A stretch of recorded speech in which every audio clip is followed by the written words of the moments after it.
Alright everyone, welcome to Haruna episode 4. Today I've got probably my favorite episode so far.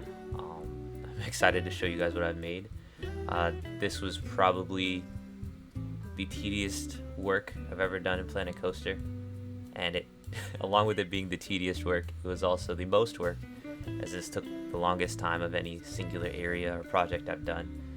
So, that being said, it was not at all a waste of time. I think it looks amazing. So, getting straight into it, there's this Italian garden that I found on Google search that I thought was super pretty that I wanted to incorporate into this resort area. So, you'll see me build this here. First, I'm making the wall, the Great Wall of Haruna. I don't even know what it is, but there's like pots up on the little,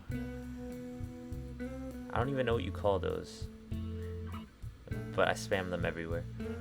And yeah, this thin wall is just placed as the border between the path and the main street, or the garden and the main street rather. And I think every 5 wall sections I'm adding the archway one, just for a bit of detail and a bit of pop, so it isn't just a straight smooth wall the entire run. Yeah, and then you'll see me deleting some of this older stuff that I placed when I first created the park that I kind of have no use for now, because I have gone in a completely different direction than how I started. So yeah, after copy and pasting, obviously you gotta go back and fix the edges where it doesn't line up smoothly and make sure everything just looks prim and proper. Right, so now I'm connecting that walkway to the upper path, and luckily they're at the same height, so it just works out this way that people can then just walk across it. I mean, obviously in the game they can't walk across it, but it looks like they can, and that's good enough for me. So now I'm just filling in some more empty spots in the path with planters, trying to make this wall look better. Eventually deleted every other pillar there because it was too much going on visually. Sorry for the camera there. Alright, now we're getting into the garden. So yeah, like I said, it's based on this Italian garden I saw on Google Images. I don't know the name, but basically it was just a bunch of hedges and it looked like a maze. However, it was like too tight and too small to be a maze, so it was just an interesting looking design. It's very random looking, but if you zoom out, it kind of looked like a brain, like brain ridges and whatnot. So that's kind of my inspiration. I just wanted to do a random hedge pattern, and man, this took forever. But this isn't even the part of the video that took forever, which I guess you'll see. You will see. So yeah, I'm checking out everything from different angles and the lighting. Yeah. So now the staircase that I made at the end of the last episode, I'm cleaning it up and making it an actual staircase instead of just floating paths now. I went with brick here to contrast with the green hedges, and also to contrast with these super gray and beige stones that I've been plopping everywhere. And it does do its job, to be fair, of standing out, but I feel like it stands out a little too much, so maybe I will be toning it down a bit. Sorry, excuse me. So yeah, I'm just sort of spamming bushes, trying to make smooth lines. It's hard to make kind of crisp edges in the way that I wanted to with the rectangle bush piece, because there's only so much you can do. But I think in the end it turns out alright.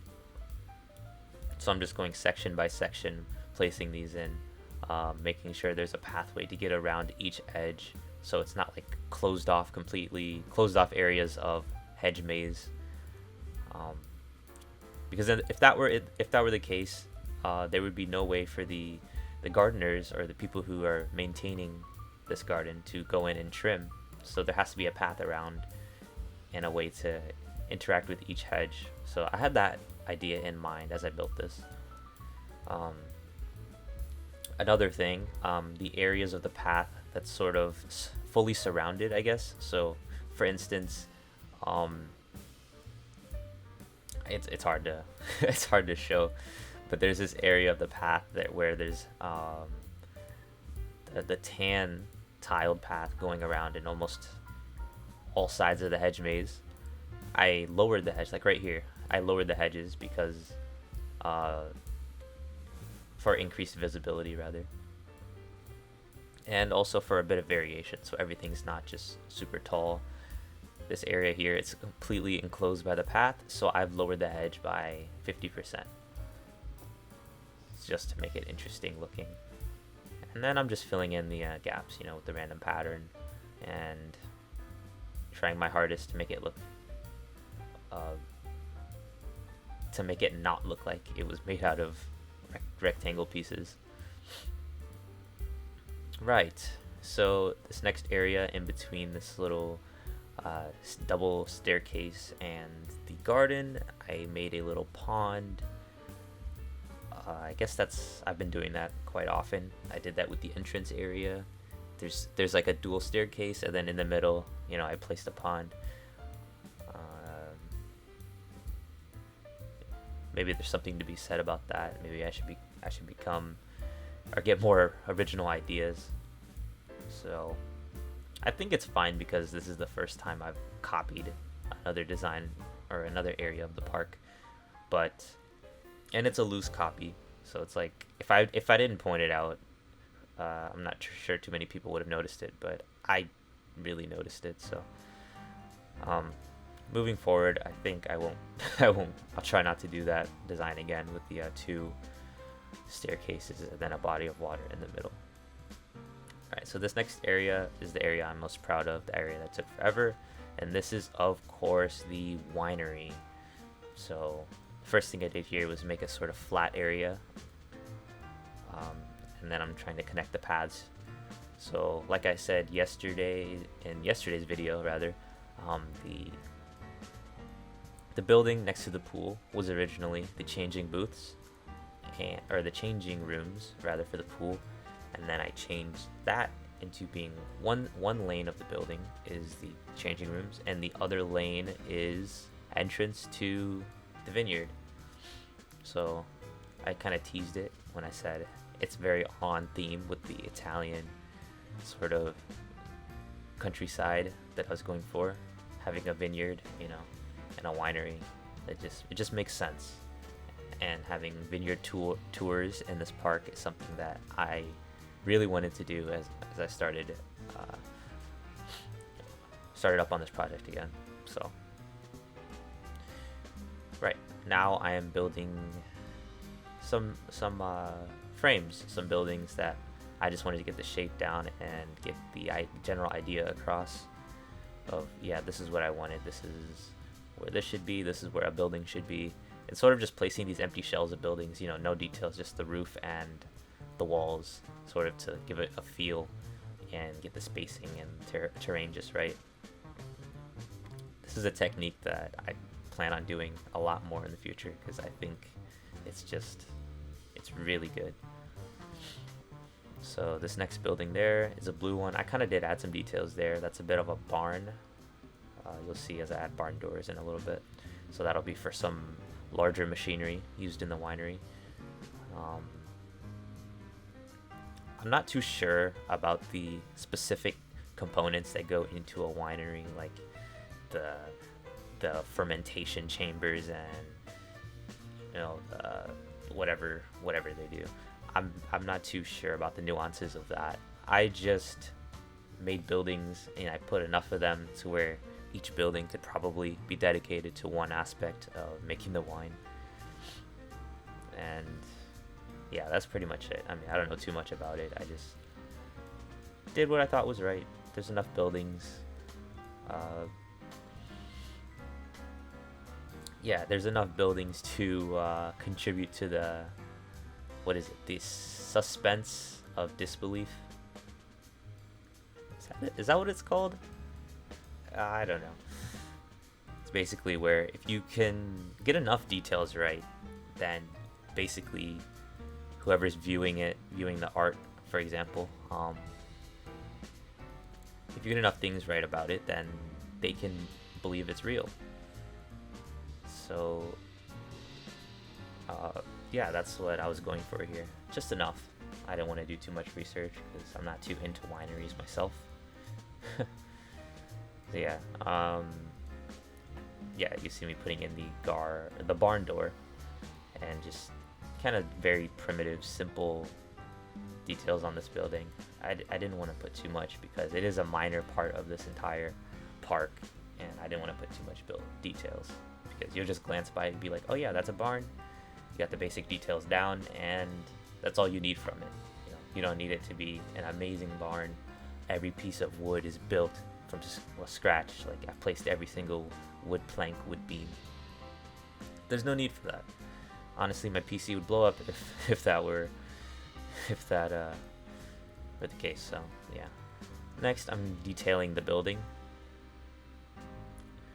So this building on the right that I'm building here is, well, first I put a bathroom in it so I could get peeps to actually walk to this part of the park. That was one thing I was considering. I'll have to look into how to get peeps into parts of parks. So I think the general consensus or the general technique was to kind of starve them in the literal sense and the figurative sense. So literally starve them, like not have any food and not have any food shops in the entire park except for, in the areas in the back to get the people going back there. Additionally, like, you do the same for drink shops and gift shops, and if you're cruel, restrooms as well. Make them have to go to the entire back of the park to access the restrooms. So I'm kind of doing that here. Hopefully I'm not too evil, but yeah, I think by scarcely placing restrooms, I'll get people into the back parts of the park, and it'll overall just have a better vibe, honestly, when there's more people walking around.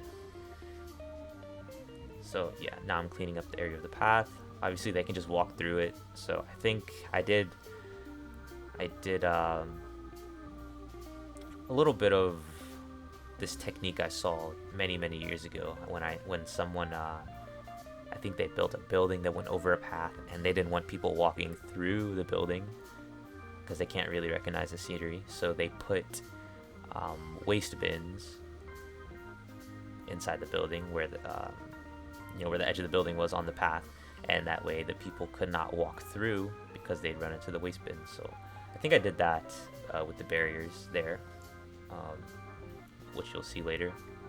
And additionally, I edited the signs, of the changing room / ticket booth area. So now one side is for tickets into the pool, and the other side is for tickets into the vineyard. So next, this little nook here on the right side of this building here, and in between the vineyard and the garden, I've made this little plaza here. It was originally going to be this elevated stage here for like small get-togethers and whatnot, but then I looked into the pieces and I saw the huge gazebo piece, and I was like, you know what, I could place this here. I could also have just built one from scratch, but honestly the built-in one looks fine for its purposes, so I placed that there, and I turned that into a sort of wedding venue. So I know it's very common for people to get married at weddings, or what? Of course they get married at weddings. To get married at vineyards, if they have like a nice area and everything just very nicely maintained and whatnot, it looks pretty. So there's a gazebo going in there, and I'm trying to make this into a very nice wedding area. It's pretty small though, I will say. So if I get some chairs lined up in that open plaza, and then obviously you'd have the ceremony up on the gazebo, and it'd be cute. Yeah. So now I've made this little fountain in the middle of the little winery town, I guess. Yeah, so just kind of putting in the finishing touches on this area. Lighting is huge and very important for this section of the park, obviously, so I wanted to nail this, and I think it looks pretty good. So yeah, I kind of spammed a lot of lighting, I'm not gonna lie. But it doesn't look too overpowering. So now I'm placing benches and creating little divots in the hedges rather, for the benches, and I think everything fits seamlessly and it's very pretty. So yeah, now we're just gonna go through and light up the paths, make everything look presentable and visible at night. And now we're getting into the landscaping, so I'm gonna detail the pond in between the staircase and the garden. Get some rocks and shrubs in there, vines. I honestly spammed the wall climbers, the vines, and the other one, the bigger bush. I honestly spammed that everywhere in that area of the park because I thought it looked really good, and I think it's very on theme for the whole Italian countryside to have ivy and other types of vines growing everywhere. So now I've done all the placing of planters, and now I'm just filling them in. So, finishing touch work. And, I'm saying finishing touch, but this video is only halfway over. So, what did I add that, took up this much time? Or that's going to take up the majority of this video, rather. And you'll see after I'm doing the landscaping that I start work on the actual vineyard. And man, that took a while.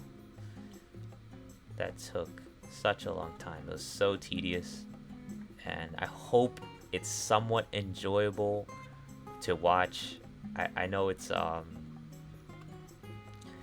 it'll be repetitive. You'll see. I'm even talking about it before its section even started. Yeah. Oh, so yeah. Another thing I'm doing is placing these props around. I know they've been in the game since the alpha, and everyone's seen them. They're a bit tired at this point, but they look really good. So I'm placing them everywhere. Anything that could potentially be used in a winery if you just use your imagination a little bit. So yeah, that's the big metal bucket. I've seen videos where in the winery they'll pick the grapes and place them in this big metal tub, and then the worker will proceed to step on the grapes and smush them with their feet. And that's that technique of crushing the grapes and getting them ready for wine, creating grape juice. So I included metal tubs for that specific reason. There's also farming tools and wagons and stuff. Everything you'd imagine would be in a rustic kind of winery like this.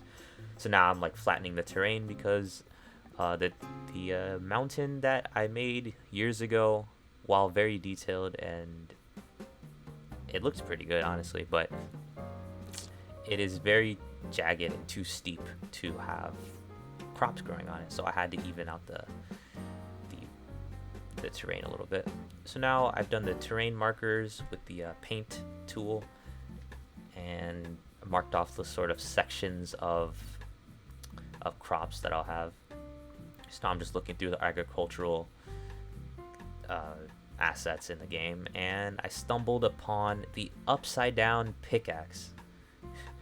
So there's probably thousands of these placed. I use them as the sort of fencing for the vineyards. So you'll see I placed lines, even rows of these pickaxe handles that are upside down, and then in between those lines I'm placing some bushes. And this first little section here I'm not too happy with, so I might go back through and change the type of crop rather from those bushes, because they're too dark and I don't like the shape overall. They're too round, not very grape looking. So you'll see later on that I do change the type of plant, and it overall does look better. Because one thing I forgot to, I guess didn't account for while I was building, is that grapes grow in vines, and vines will crawl on something to sprawl. So in that sense, these wineries do is they have these enormous just fields with lines of fences, and the grapes the grapevines then grow up the fences, and so that's how you have these lines of crops. And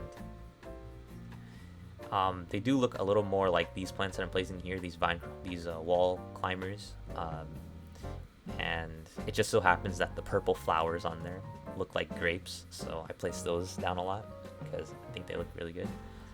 But the most accurate look, I think, are these here that I do, which is this the tropical bush here, this scaveola. I think that's what it's called in the game. I don't know how to pronounce it properly, but it's this plant right here. I'm turning it on its side and placing them like that, and that's the most accurate look I find. I know the rows are spaced out a little too much there, but I don't think you could make me place more rows, because this was so tedious and I kind of got burnt out a little bit placing all these pickaxes. So yeah, as I was saying, the scaveolas turn on their sides. They create the most vine growing on a fence like look that you can probably get with the default assets in the game. And of course, I didn't want to download anything because this was supposed to be a vanilla project. I think the closest thing I'll do to custom assets will be doing something I saw in Koali Beach a long time ago that I still remember, which is placing billboards and using like a PNG of like a wet surface in order to get like the water look right for the pool, and placing those along the sides of the pool so it looks like water is actually dripping, you know, and looking like an actual pool instead of just clean stone everywhere. So that's that, in addition to something I saw on Silveret's channel of weathering detail. So having a clean wall and then putting that, you know, PNG billboard image on there and making it appear to be, you know, more damaged or more weathered at a higher degree of detail that's in the base game. So something like that, using billboards where it's not technically custom scenery, because that's the billboard is in the game already. It's just you know, unlimited sort of potential of use for the billboard if you're creative like that. So I think I'll start to do those in a little bit. But yeah, you see right now I'm just filling in these patches of farmland and trying to make the vineyard really come alive. And you know, I'm trying to get the vibe of Tuscany here. You know, the Italian countryside is very rustic and beautiful and peaceful and vibrant. Yeah. Something that comes to mind, I don't know if any of you have seen the film Under the Tuscan Sun. Something about that movie just has very good vibes. And that's what I wanted to recreate a little bit here. So, yeah. I'm sorry, this isn't as interesting as it should be. It's literally just me placing poles for 20 minutes. Poles and lines of bushes. But you'll see here, the lines of scaviolas here in this particular plot look pretty good. This is my favorite plot because it's in the middle, so it had to look the best. I think most of the focal point of the winery is going to be here, as well as the building up on the ridge that I will get to in a little bit. So yeah, right now we're just filling in the more flatter areas. This part was a lot easier to do because the terrain was a lot more even, but at the end of the day, pardon me, at the end of the day, you just have to go through and look at each upside down pickaxe one by one and make sure that the metal part is not sticking up and that the pole is upright and that it's not too far sunken where you cannot see the wood amongst the lines of bushes. So that is another thing. So yeah, now we're trying to get the terrain level just right, and I'm trying to copy and paste, but it's not really working. So I eventually get the technique down to where you have to just do one line, probably the largest line or the longest straight line you can find in the plot, in that direction of that you want the plants to be, and then from that you copy and paste one line at a time, adjusting for the terrain, and that way each adjustment is micro and you're not having to make huge ones. And I think I found that that was the optimal way to do this, and hopefully there is a more optimal way to do this other than placing thousands of upside down pickaxes. Maybe there's a better piece, or maybe I could have used some type of fence that's upside down, or something. Maybe I could have used a fence piece, honestly, but there's no fence piece in the game that has the quite look that I'm going for, of like thin wooden pole connected by a sort of wire. Yeah, connected by like a wire or several lines of wires to create like a fence that the grapevines could grow on. And since nothing had that look, I had to make my own. And since there's no wire pieces, and it would have been so tedious. If I think this is tedious, it would have been 10 times more tedious to then connect these rows of wooden poles with, you know, thin wires to get the rustic look that I'm looking for. But alas, I'm finally finishing up on the final plot of farmland, and yeah, the I'm trying my complete hardest right now to just brute force it and get it done, because at that point I'm like exhausted of placing these smaller pieces in a uniform way. So now the fun part, I get to place actual foliage in like an actual way, if that makes sense. Trying to place man-made looking plants, because they're crops rather. Trying to place those really took it out of me. There's no creative liberties. It's just, you know, put these here and make it work. So another thing you've seen me do is get rid of the path. The in-game path looks a bit fake, and I wanted to get a really rustic look on the upper half of the road. So I'm going for a completely terrain painted road. I'm trying to get the look of those gravel roads where it's just two lanes, two tire ruts of gravel, of rocks placed down, and then the middle has like grass growing, because it's just super rural and you wouldn't take anything but a work truck up this road. That's the look I was going for, and I think I got it pretty close. I mean, all things considering, the terrain textures in Planet Coaster aren't the most diverse. One thing I really wanted to do was import some gravel assets and place them as the ruts. That would have looked amazing, but unfortunately I'm trying to do this project in vanilla. So yeah, next I'm adding this little work shed. I think it adds a decent amount, you know, it breaks up the monotony of just fields. So yeah, the little hyper detailed work shed along the main path. And now we're getting to the estate house. So up on the hill, sort of a focal point as you're in the park or driving up, or I guess walking up, taking the wine tour, is this very large house up on the hill. I say large house, it's not that big, but it is big, I guess. The point was to make it, you know, big and stand out, but also make it kind of smaller so that it looks even bigger from far away. If you're familiar with that concept. Yeah. So I'm just sort of putting in the bare bones structure of this building. This building was inspired by another Google search.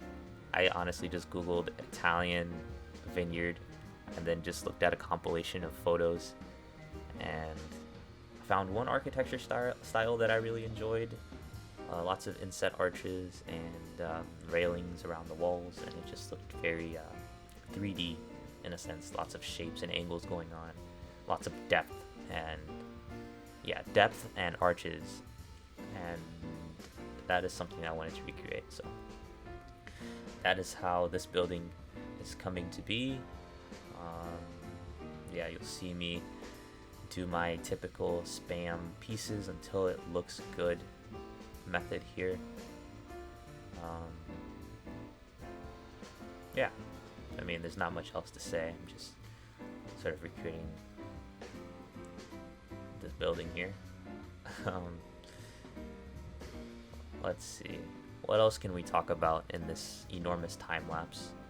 Oh, it is starting to wrap up soon, so I did a pretty good job, I think, not talking about the length of the time lapse until the end.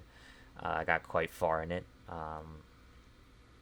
So yeah, I guess for this building I wanted to have a darker base, a larger stone base, and have it elevated. So I just wanted the contrast of the light walls and the darker stone base to really pop and make this building pop as you see it from afar.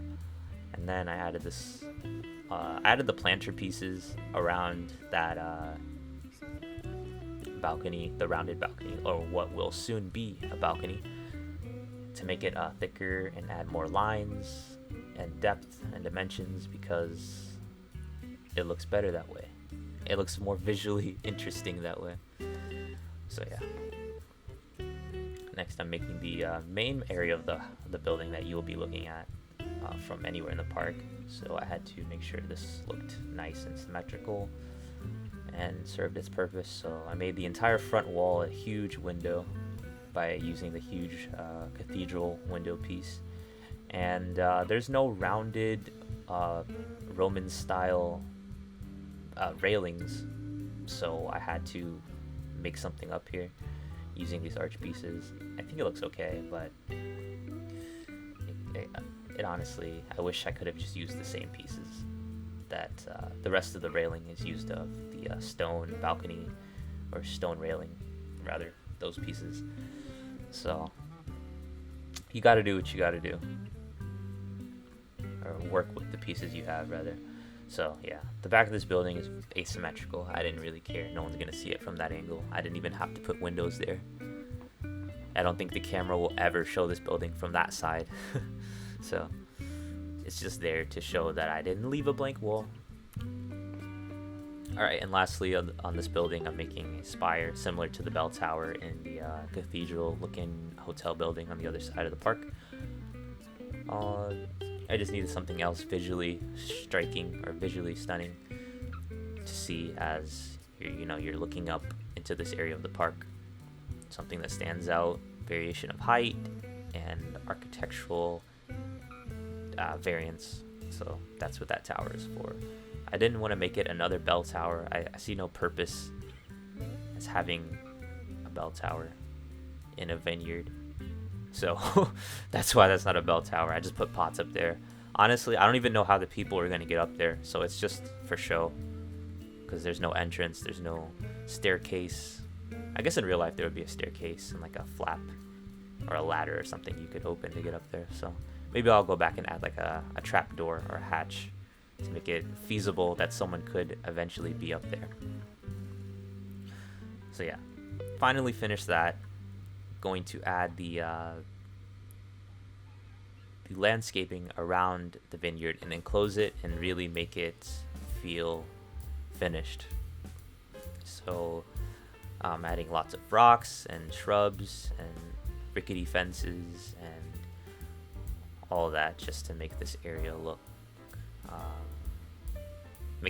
complete, and I won't have to come back to it later, because after I placed all those upside down pickaxes and lines of bushes, I was completely done. So I was tired of this area and I just wanted to brute force it, finish it, and get it out of the way, because yeah, I wanted to pump out this episode. I was really excited to get this out, and overall I'm really excited and glad of my results. So yeah, finally the time lapse is completing and coming to a close. You see I'm naming the vineyard. At the end here I went with Avanti Vineyards. Avanti is a restaurant that I went to as a little kid, and that is why I named it Avanti. So that's that. And yeah, placing these western fences around, they look pretty good. So now finally, we're just finishing up with the lighting. I went with small lamps to make it feel really rustic, and that is it. So that's all from me. Thank you guys so much for watching. Hope you enjoyed part 4. I know this was a long one, but I'm very proud of this. So I'll see you in the next one. Take care.